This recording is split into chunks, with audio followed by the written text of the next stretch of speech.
తదుపరి కన్యారాశి. కన్యారాశి వారికి వ్యయంలో ఉన్నటువంటి బుధ సంచారం, వ్యయంలో ఉన్నటువంటి బుధుడు అట్లాగే రవి సంచారం వల్ల అన్ని విధాలను కూడా కలిసి వస్తుందని చెప్పవచ్చు. అనుకున్న పనులన్నీ సకాలంలో పూర్తి చేస్తారు. ఎప్పుడైతే మీరు ప్రతి పనికి కూడా ఒక ప్రణాళిక వేసుకుని క్రమశిక్షణతో దాన్ని చేస్తూ ఉన్నారో నిరాటంకంగా పనులన్నీ కూడా పూర్తయిపోతూ ఉంటాయి. సకాలంలో పూర్తవడం వల్ల అందరి నుంచి కూడా మంచి ప్రశంసలు లభిస్తూ ఉంటాయి. తీర్థయాత్రలు చేస్తారు, దైవ దర్శనం చేసుకుంటారు, దైవ భక్తి బాగా పెరుగుతూ ఉంటుంది. సామాజిక శ్రేయస్సు కోసం పాల్పడుతూ ఉంటారు. ఇతరులకి ఉపయుక్తమైనటువంటి పనుల్లో మీరు పాల్పంచుకుంటూ ఉంటారు.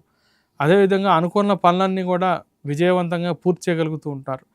పూర్తి చేసేసరికి మీకు ఆనందం కలుగుతుంది. ప్రాజెక్ట్స్ అన్నీ కూడా టైంకి పూర్తయ్యేసరికి ఉద్యోగంలోనూ వ్యాపారంలోనూ మంచి లాభాలు, కీర్తి, పేరు ప్రతిష్టలు పెరుగుతూ ఉంటాయి.